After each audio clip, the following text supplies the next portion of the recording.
Marc 10, à partir du verset 46. Ils arrivaient à Jéricho.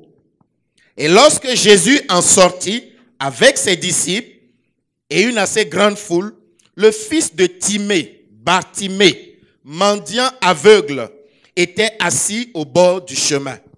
Il entendit que c'était Jésus de Nazareth et il se mit à crier, « Fils de David, Jésus, aie pitié de moi. » Plusieurs le reprenaient pour le faire taire, mais il criait beaucoup plus fort. Tu vas crier beaucoup plus fort ce matin. Alléluia.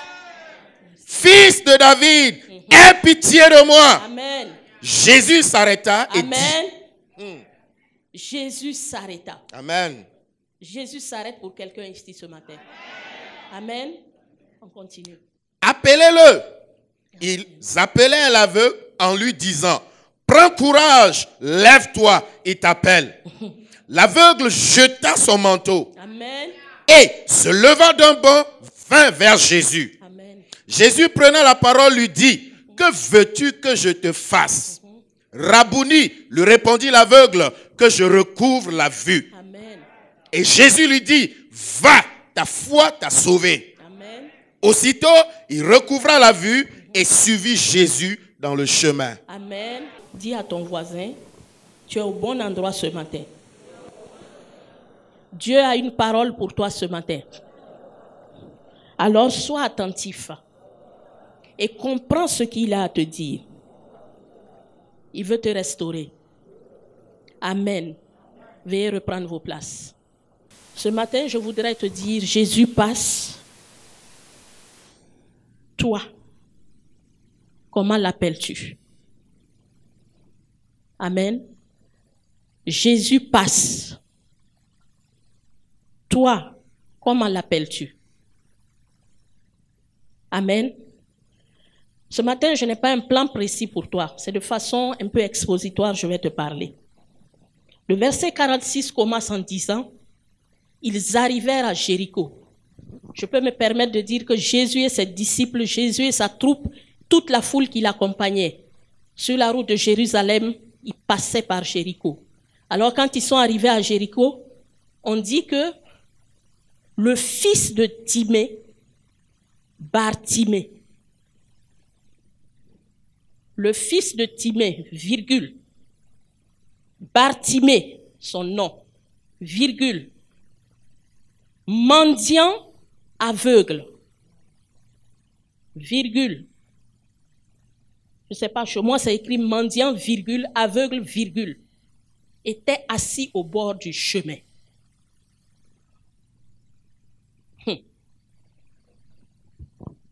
Le fils de Timée, Bartimée. Quelqu'un connaît ce que veut dire Timée? Honorable. Amen. Honorable. Le fils de Timée, Bartimée. Donc Bartimée était le fils de l'honorable. Ce matin, vous êtes des Bartimée ici. Vous êtes des fils d'honorable ici. Parce que vous avez un grand Dieu. Notre papa, c'est le roi des rois, c'est le Seigneur des seigneurs. Alors vous êtes des Bartimée, des enfants d'honorable ce matin. Alléluia. Mais quel contraste. La Bible continue en me disant qu'il était mendiant. Un fils d'honorable mendiant. Et dans la maison de Dieu aujourd'hui, on a beaucoup d'enfants de Dieu qui sont des mendiants. Excusez-moi de vous choquer. Mendiants d'un peu d'amour. Mendiants d'un peu d'affectivité. Mendiants pour une reconnaissance sociale. Mendiants dans la maison de Dieu. Enfant du grand Dieu. Il avait un grand nom. Il portait un nom distingué. Mais ce nom était en contraste avec sa condition. Et nous sommes beaucoup dans la maison de Dieu aujourd'hui qui portons de grands noms, mais qui pleurons au fond de nous-mêmes. Nous ne reflétons pas le nom que nous portons. Ce matin, je suis venu te dire, Bartimée, malgré qu'il portait ce grand nom, il était dans une condition de mendicité. Cette condition qui t'a amené ici ce matin, Dieu veut la changer pour toi.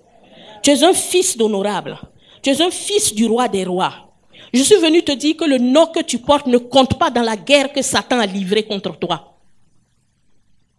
Est-ce que tu me comprends ce matin? Ma Bible me dit qu'il est venu pour voler, détruire, égorger. Le nom grand que tu portes ne compte pas dans la guerre qu'il a déclenchée pour toi. Il faut que tu comprennes cela et que tu te ressaisisses. Tu es une belle femme, tu es une belle fille, un bel homme, tu es bien habillé, tu es assis, mais sous ce bel accoutrement, tu pleures à l'intérieur de toi-même. Sous ce bel accoutrement, tu es blessé, tu es déçu, tu es triste. Parce que le diable a décidé de te mener la vie impossible. Il s'en fout pas mal de ton statut d'enfant d'honorable. Il s'en fout pas mal de ton statut d'enfant de grand Dieu. Parce qu'il sait déjà qu'il est pour la perdition. Et il veut entraîner le maximum avec lui. Ce matin, je suis venu te dire, ressaisis-toi. Ressaisis-toi. Face à toutes ces incertitudes, ne reste pas mendiant. Non plus, en plus d'être mendiant, la Bible me dit que Bartimée était aveugle.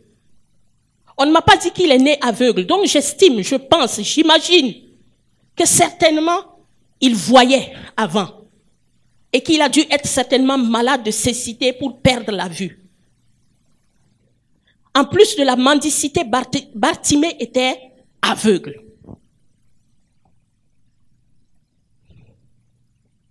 Dis à ton frère, Jésus est venu te restaurer ce matin. Jésus t'aime ce matin. Tu es un fils d'honorable. Tu es un fils d'honorable. Bartimée était aveugle. Tout était noir autour de lui. Il ne savait pas ce qui se passait autour de lui. Quelle triste douleur de savoir que tu voyais avant et que maintenant tu es aveugle. Toi, enfant d'un honorable. Un honorable, c'est un homme de distinction. Peut-être qu'il avait les moyens pour soigner son fils. Qu'est-ce qui s'est passé? Je ne sais pas. Je ne saurais te le dire. Bartimée ne savait pas ce qui se passait autour de lui. Bartimée ne savait pas qu'il mettait des pièces. Puisqu'un mendiant, quand il est assis au bord du chemin, il mendie, il a quelque chose devant lui. Et chacun passe, il met des pièces. Bartimée ne savait même pas qui lui tendait de l'eau à boire. Peut-être qu'il pouvait connaître le nom de la personne, mais il ne savait pas. Bartimée ne savait pas qui lui donnait à manger. Il se fiait seulement qu'à ses instincts. Ce matin, en tant qu'enfant de Dieu, je suis venu te dire, tu es peut-être mendiant, tu es peut-être aveugle, mais ne te fie pas à tes instincts. Parce que tu as un Dieu qui s'appelle le Dieu de l'espérance. Alléluia. Ne te fie pas à tes instincts. Tu ne dois pas compter sur quelqu'un pour t'aider. Mais tu dois t'accrocher à ce Dieu qui est le Dieu de l'espérance. Parce qu'il est là ce matin et il veut t'aider. Alléluia. Non plus content de ça, ma Bible me dit que Bartimée était assis au bord du chemin. Au bord du chemin, c'est le lieu de tous les dangers. Au bord du chemin, c'est l'endroit où il était exposé. Un camion ou quelque chose pouvait monter sur lui, lui faucher la vie. Au bord du chemin, il était là, assis. Tout le monde le voyait, mais personne ne lui disait, là où tu es en danger. Personne ne lui disait, bouge de là. Personne ne lui disait, mets-toi à un autre endroit. Mais il était là, au bord du chemin. Personne ne lui demandait ce qu'il vit. Pourtant, je crois qu'il avait au moins un père, une mère qui pouvait s'occuper de lui. Il était aveugle, me dit la parole de Dieu.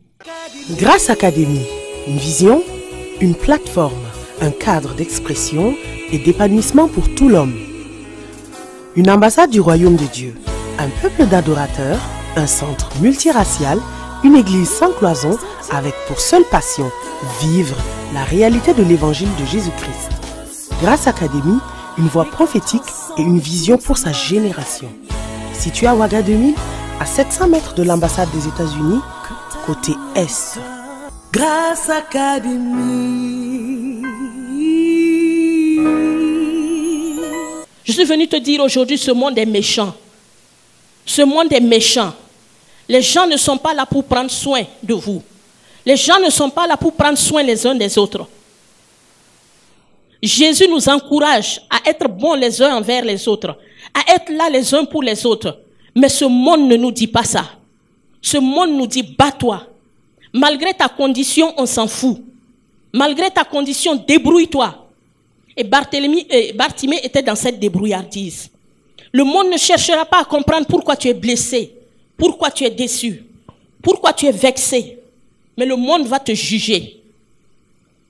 Le monde va te dire pourquoi tu te retrouves dans cette condition. Toi encore un enfant d'honorable. Tu as eu tant de grâce. Le monde va te juger. Enfant de Dieu, réveille-toi. Le monde va te juger. C'est pour ça que je suis venu te dire ce matin, tu dois quitter le bord du chemin. Amen. Mais il y a une chose qui est intéressante dans cette histoire. Bartimée était aveugle. Mais est-ce que Bartimée était sourd? Est-ce qu'il était sourd? Non. Alléluia. Bartimée entendait. Tout ce qui se disait autour de lui, il entendait. Quand les gens parlaient, il entendait. Quand la foule discutait des nouvelles de la politique, de ce qui se passait dans le pays, il entendait. Alléluia. Tu es peut-être aveugle, mais tu n'es pas sourd. Alléluia. Tu n'es pas sourd. C'est pour ça que je veux te dire, parce que tu n'es pas sourd, il y a de l'espérance. Parce que tu n'es pas sourd, rien n'est perdu. Alléluia. Alléluia. C'était la bonne nouvelle. Bartimée n'était pas sourd. Et c'est pour ça que Bartimée a entendu que Jésus de Nazareth passait. Alléluia. On dit quand il a entendu, il se mit à crier, « Fils de David, aie pitié de moi. » On dit la foule a essayé de le faire taire. Mais il a crié encore plus fort. Ce matin, je suis venu te dire, crie encore plus fort. Parce que le fils de David est en train de passer. La foule a dit, Jésus de Nazareth passait. Jésus le fils de Marie passait. Jésus le fils de Joseph passait. Jésus le charpentier passait. Mais Bartimée a reçu notre révélation. Dis révélation. Révélation.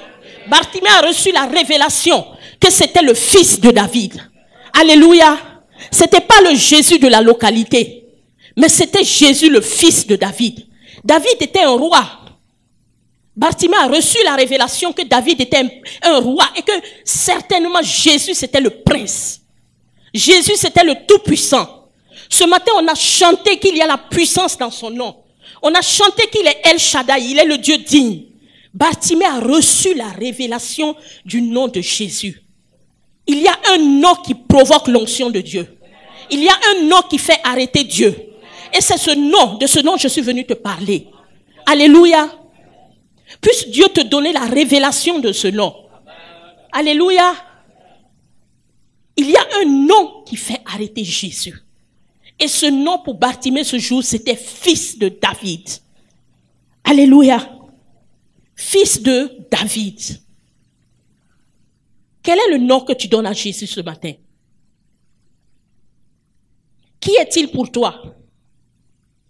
Est-il simplement Jésus le Sauveur? Ou bien est-ce qu'il est autre chose pour toi? C'est la question que je te pose. Jésus veut faire quelque chose dans ta vie. Ma prière ce matin est que tu saisisses la révélation du nom de Jésus. Qui est-il pour toi dans ta situation?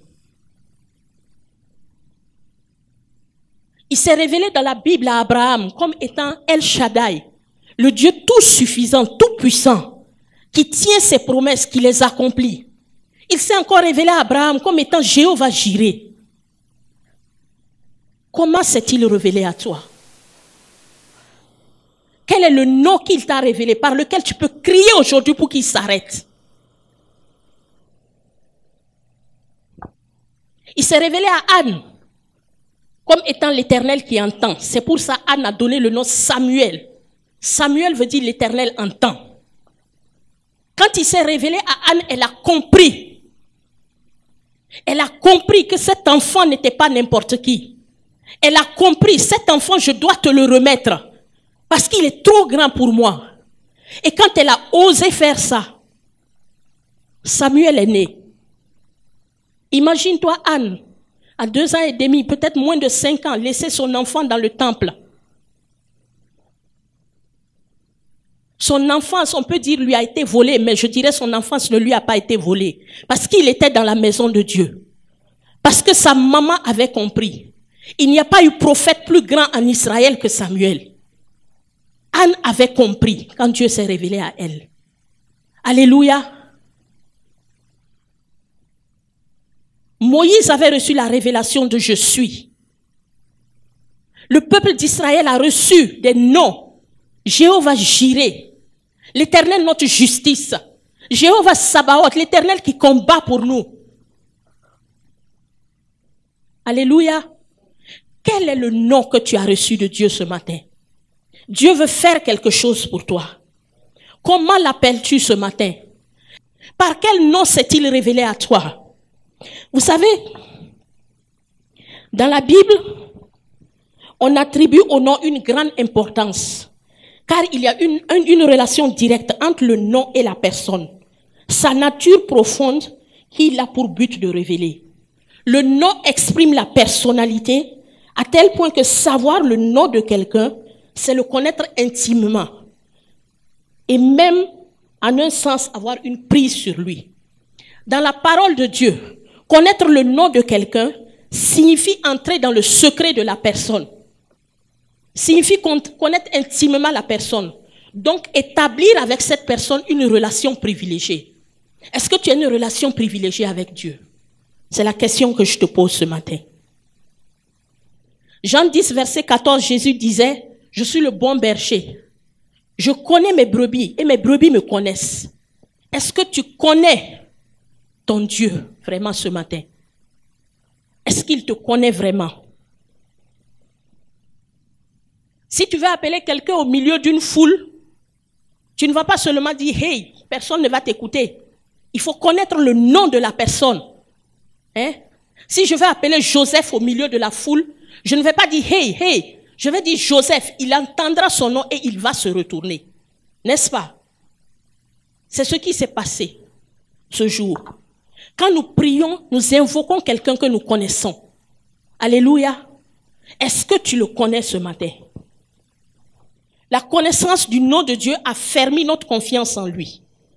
Dieu est toujours révélé par un nom qui définit sa nature et pour Dieu, le nom a un sens précis. Amen. Ce matin, c'est ce que le Seigneur m'a dit de te dire. Alléluia. Alors que je préparais ce message, je ne savais pas que j'allais parler de ça. Mais ce mardi-là, comme je vous dis, alors que j'étais en train de prier, de crier à Dieu, la lumière est venue. Je veux que tu dises à mon peuple, comment est-ce qu'il m'appelle? Par quel nom me connaît-il? Voilà ce que Dieu m'a dit. Je pouvais m'arrêter simplement ici et je crois que le message serait passé. Les noms qui sont donnés à Dieu révèlent mieux que toute autre chose qui il est, quel est son pouvoir, sa nature, ses vertus. C'est ma Bible qui me dit ça. Jésus est là ce matin. Comment l'appelles-tu? Alléluia. Il est peut-être le Dieu de l'élévation pour toi. Il est peut-être le très haut pour toi. Il est peut-être le Dieu des miracles, le Dieu de la consolation pour toi. Il est peut-être le Dieu qui guérit, le Dieu des miracles pour toi. Il est le Dieu peut-être qui combat pour toi, Jéhovah Sabaoth. Il est peut-être pour quelqu'un d'autre le Dieu de paix. Comment le connais-tu ce matin? Alléluia. Comment le connais-tu? Puisse le Saint-Esprit te donner la révélation précise du nom dont tu as besoin pour que Jésus puisse s'arrêter sur ta route ce matin. Alléluia.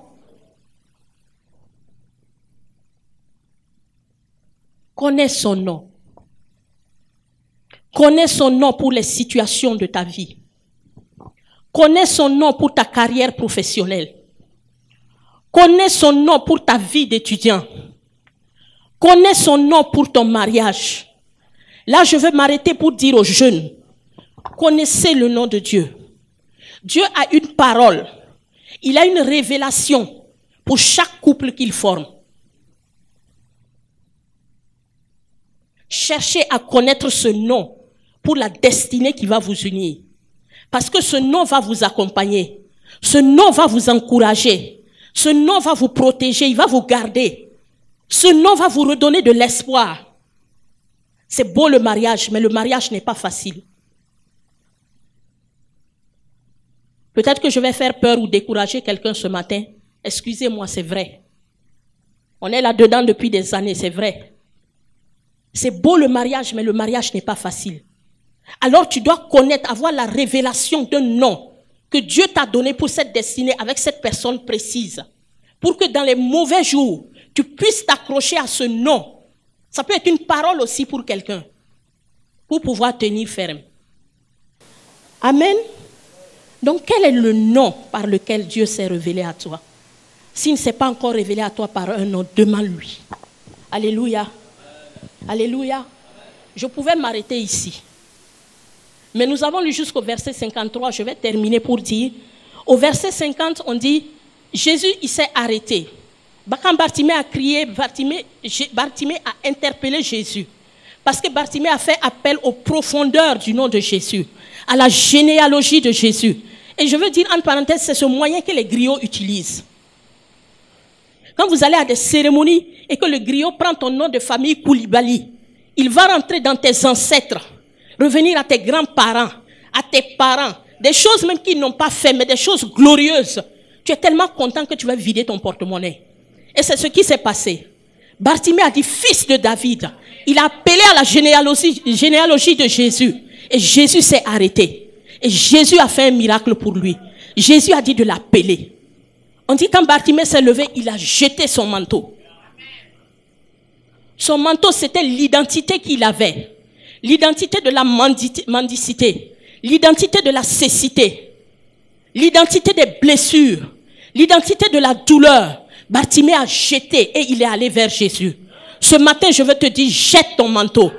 Jette ton manteau de pleurs. Jette ton manteau de souffrance. Jette ton manteau de douleur. Parce que tu as un grand Dieu. Et cours vers lui. Alléluia. Cours vers lui. Jette le manteau ce matin. Le manteau de la solitude. Le manteau de la douleur. Jette ce manteau ce matin. Et cours vers Jésus. On dit, il s'est levé d'un bond et il est parti vers Jésus. Et Jésus va lui dire, que veux-tu que je fasse pour toi? C'est quand même contradictoire, hein? Il voit Bartimée qui est aveugle en face de lui, mais il dit à Bartimée, que veux-tu que je fasse pour toi? Est-ce que vous vous êtes déjà posé la question à savoir pourquoi Jésus a dit ça à Bartimée? Jésus savait que Bartimée était aveugle. Mais Bartimée était aussi mendiant. Et il était assis au bord du chemin. Jésus va lui dire, que veux-tu que je fasse pour toi? Simplement, Jésus voulait demander, savoir si Bartimée savait faire la part des choses. Est-ce que tu sais faire la part des choses dans tes problèmes, dans tes besoins aujourd'hui? Voilà ce que Jésus voulait savoir. Aujourd'hui, quelqu'un dira dans cette situation, oh Seigneur, permets qu'il y ait quelqu'un qui me tire la main pour que je puisse avoir toujours des pièces dans ma boîte. Mais Bartimée n'a pas compris ça comme ça. Parce qu'il avait eu la révélation de Jésus. Il savait que Jésus, s'il lui ôtait sa cécité, il allait pouvoir faire le reste. Parce que Bartimée avait toujours quelque chose en lui qui bouillonnait. C'est pour ça que je t'ai dit, ton Dieu est le Dieu de l'espérance. Il était peut-être aveugle, mais il n'était pas sourd. Il y avait toujours de l'espoir. Alléluia.